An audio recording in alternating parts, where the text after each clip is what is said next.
Baik, Bapak Ibu dosen, Assalamualaikum warahmatullahi wabarakatuh. Jumpa kembali dengan saya. Kali ini saya akan sharing terkait dengan jabatan akademik dosen ya, panduan teknis dan referensi administratif menuju ke guru besar berdasarkan Kepmen 39 tahun 2026. Disclaimer dulu, video ini bukan saya ahli di dalam bidang jabatan akademik dosen, tetapi kita saling share ilmu. Saya sangat senang jika ada Bapak Ibu dosen yang terus kita diskusi ya mengenai kenaikan jabatan akademik dosen ataupun dunia dosen ya. Bisa Bapak Ibu dosen berkomentar di channel YouTube ini atau bisa follow Instagram saya dan kita bisa berdiskusi juga melalui sosial media. Nah, karena di dalam jabatan akademik dosen, salah satu tujuan utama kenaikan jabatan akademik dosen itu adalah kita harus memiliki syarat publikasi. Oleh karena itu, saya menginformasikan kepada Bapak Ibu dosen bahwa bagi Bapak Ibu dosen yang ingin mendownload e-book yang bisa digunakan untuk menulis di jurnal Scopus, jurnal Sinta 1 hingga Sinta 6, menulis buku ataupun kegiatan tridharma yang lain, Bapak Ibu dosen bisa mendownloadnya melalui link yang sudah saya sediakan dalam deskripsi dari video saya ini.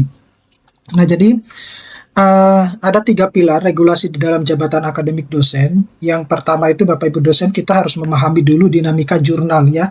Jadi kalau di sebelumnya yang penting Scopus untuk naik ke jabatan akademik yang lebih tinggi ya, terutama untuk syarat ke guru besar. Nah, kalau sekarang itu tidak bisa seperti itu. Jadi sudah ditentukan kuartilnya. Jadi kita harus memahami dulu uh, apa dinamika jurnalnya seperti apa, kemudian pengelolaannya seperti apa. Jangan sampai kemudian berpotensi untuk menjadi discontinue dan lain sebagainya ya. Jadi kita harus tahu juga fluktuasi dari proses penerbitan dari jurnal tersebut. Kemudian tata waktu publikasi. Jadi kita membedah aturan batas 6 tahun dan korelasinya dengan SK lektor kepala gitu. Kemudian ada anatomi angka kredit ya. Jadi kita mengkalkulasi, menghitung presisi untuk angka kredit penyetaraan dan nilai ijazah pendidikan formal kita. Jadi kalau misalnya yang baru lulus S2, S3, kemudian mau naik jabatan akademik dosen, itu sudah ada sebenarnya nilai-nilainya ya. Dan itu terpakai di dalam jabatan akademik dosen. Cuman kalau untuk pendidikan yang non formal ya, kayak misalnya tiba-tiba jadi insinyur gitu ya, atau mengikuti pelatihan apa, itu tidak bisa diakui Bapak Ibu dosen ya.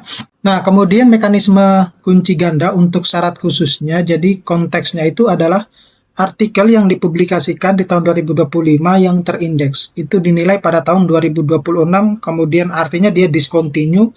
Apakah kemudian bisa dijadikan sebagai syarat khusus, itu tergantung dari jurnalnya. Tetapi kalau untuk dijadikan sebagai kenaikan jabatan akademik dosen, artinya untuk menambah kum itu bisa dipakai Bapak Ibu dosen. Dan statusnya pada waktu misalnya belum discontinue, yaitu yang dipakai gitu ya. Jadi katakanlah yang tadinya Scopus kemudian tidak Scopus, itu tetap bisa dipakai, dianggap sebagai Scopus. Jadi nilainya angka kredit dasarnya itu dihitung sesuai dengan kuartil jurnalnya.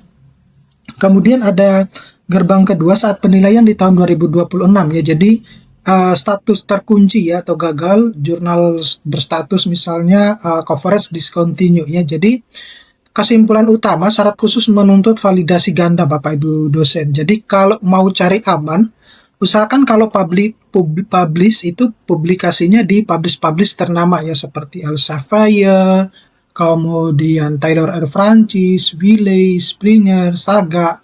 Nah itu kalau Bapak Ibu dosen lebih jeli juga melihat impact faktornya gitu ya. Apalagi kalau yang mau loncat ya, artinya loncat itu katakanlah dari lektor ke guru besar atau asisten ahli ke lektor kepala. Nah itu harus diketahui juga ininya. Tapi yang penting itu adalah coverage ya, coveragenya itu harus Bapak Ibu dosen tahu ya. Itu saya seringkali menyampaikan di dalam webinar-webinar saya untuk mengetahui apakah ini jurnal berpotensi discontinue atau tidak. Itu dari coveragenya itu kita sebenarnya sudah bisa mengetahui gitu ya. Kemudian untuk nilai angka kredit prestasi yang terkunci saat publikasi, jadi prinsip utamanya kita tetap menggunakan aturan yang baru terbit, yaitu Permendikti Saintek nomor 52 tahun 2025. Kemudian turunannya adalah Kepmen 39 tahun 2026. Jadi penilaian angka kredit prestasi mengacu murni pada status jurnal saat diterbitkan ya. Jadi kalau misalnya terbit tahun ini itu belum discontinue, tahun depannya discontinue, ya yang dipakai yang pada saat tidak discontinue gitu ya. Ilustrasi kasusnya, artikel rilis saat jurnal berstatus Scopus Q1 ya, selang beberapa tahun jurnal tersebut turun menjadi Q2 atau keluar dari Scopus gitu. Nah, tetapi bagaimana kalau misalnya mengalami peningkatan? Tetap yang dipakai adalah yang pada saat terbit, Bapak Ibu dosen ya. Katakanlah misalnya begini, yang tadinya Q2 Bapak Ibu dosen publish, kemudian naik peringkat menjadi Q1, apakah kemudian kita menilainya angka kredit maksimal 40? Tidak bisa Bapak Ibu dosen ya. Tetap harus yang Q2 pada saat ini. Makanya ketika publish itu harus di screenshot ya buktinya. Jadi tahun terbitnya itu pada saat waktu itu jurnalnya itu statusnya apakah Q1, Q2, Q3 atau discontinue dan lain sebagainya. Nah, hasil penilaian itu artikel tetap diakui sebagai jurnal internasional bereputasi Q1 kalau misalnya tadinya Q1 kemudian turun menjadi Q2 atau bahkan keluar dari Scopus ya. Karena itu bukan terletak pada kesalahan penulis tapi kesalahan pada pengolah jurnalnya. Kemudian matriks komparasi kelayakan dan nilai jurnal, ini kita bandingkan ya. Kalau status syarat khusus, skenario A jujur di jurnal discontinue saat penilaian, maka dianggap tidak sah. Begitupun juga jurnal kuartil saat penilaian ya juga tidak sah. Tapi nilai angka kredit di prestasi itu tetap diakui ya, tetap diakui untuk kenaikan jabatan akademik dosennya. Jadi Bapak Ibu dosen ya silakan untuk memaksimalkan hal tersebut ya. Nah, perubahan kualitas jurnal di masa depan itu menghancurkan kelayakan syarat khusus ya. Namun tidak menghapus hak Bapak Ibu dosen mendapatkan kumulatif angka kredit prestasi yang sudah diperoleh seperti itu. Nah, ini membedah aturan maksimal 6 tahun. Jadi sumber hukumnya itu Kepmen 39 tahun 2026 ada di halaman 45. Bisa diterbitkan paling lambat 6 tahun sebelum pengajuan ya. Jadi kenapa 6 tahun? Karena ada dosen-dosen itu yang sampai berpuluh-puluh tahun tidak mengajukan jabatan akademik dosen, padahal yang disyaratkan itu adalah setiap 2 tahun Bapak Ibu dosen sebenarnya sudah bisa mengajukan. Makanya kalau kita cek di situ ada keterangan 2 tahun seperti itu. Jadi kalau Bapak Ibu dosen merasa sudah 2 tahun dan sudah merasa cukup, udah langsung Bapak Ibu dosen langsung diajukan jabatan akademik dosen yang nggak usah perlu harus menunggu lama-lama gitu ya. Karena nanti di situ akan sangat menguntungkan bagi Bapak Ibu dosen sendiri, juga menguntungkan untuk institusinya gitu. Jadi jangan tunda-tunda gitu.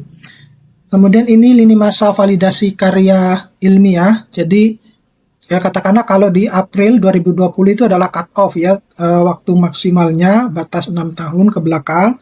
Tanggal penerbitan SK Lektor Kepala jabatan terakhir itu kapan, kemudian proses validasi itu dilakukan kapan ya. Itu secara sah digunakan untuk pengajuan guru besar lebih dari 6 tahun Bapak Ibu dosen, misalnya di tahun 2019 yang dijadikan sebagai syarat khusus untuk menaikkan jabatan akademik ke guru besar ataupun ke jabatan akademik yang lain, itu tidak diakui. Jadi pastikan bahwa syarat khusus Bapak Ibu dosen itu masih masuk di dalam zona 6 tahun tersebut. Nah, untuk pengecualian syarat guru besar, aturan 1 dan 2, jadi konteks pengajuan profesor membutuhkan 2 syarat khusus yang terkait dengan aturan dan juga yang fleksibel. Kalau yang terkait dengan aturan itu, hanya salah satu dari karya ilmiah ini yang wajib mematuhi batasan maksimal 6 tahun ya. Kalau yang fleksibel, misalnya karya kedua bebas dari batasan 6 tahun ya, dapat dipublikasikan kapan saja sebelum pengajuan, asalkan memenuhi kriteria kualitas jurnal. Tapi Bapak Ibu dosen, saya khawatir misalnya nanti bahasa asesor itu berbeda dengan yang fleksibel ini gitu. Jadi kalau menurut saya, karena yang di aturan itu maksimal 6 tahun, ya udah yang dikejar itu yang 6 tahun saja. Ini formulasi kalkulasi angka kredit penyetaraan. Jadi mulai dari nilai jabatan terakhir ditambah dengan nilai dupak ya, periode setelah SK hingga 31 Desember. Kemudian dilakukan dengan penghitungan angka kredit dasar, dikurangi dengan angka kredit dasar, maka di situ akan Bapak Ibu dosen mendapatkan angka kredit total penyetaraan ya, yang diakumulasikan ke angka kredit kumulatif. Nah, kondisi khususnya itu adalah jika nilai jabatan itu sama dengan angka dasar, maka yang diinput ke sistem murni tidak hanya angka dupak. Nah, ini contoh simulasi perhitungan SK Lektor 300 ya. Jadi konteks kasusnya SK terakhir itu Lektor 300, TMT-nya 20 TMT Agustus 2022. Nah, periode dupaknya itu 31 Desember 2022 ya. Nah, jadi angka dasar 300 ya, nilai jabatan pada waktu itu, kemudian ditambah dengan nilai dupaknya katakanlah 30 ya. Agustus ke Desember itu 30, kemudian dikurangi nilai dasar lektor kepala. Jadi dapatnya itu lektor ya. Dapatnya itu adalah 130 angka kredit. Nah, 130 angka kredit ini menjadi angka penyertaan yang sah untuk dikonversi. Nah, dekomposisi angka kredit pendidikan formal, jadi untuk nilai ijazah S3 itu 200 Bapak Ibu ya angka kreditnya. Sedangkan untuk S2 itu adalah 150.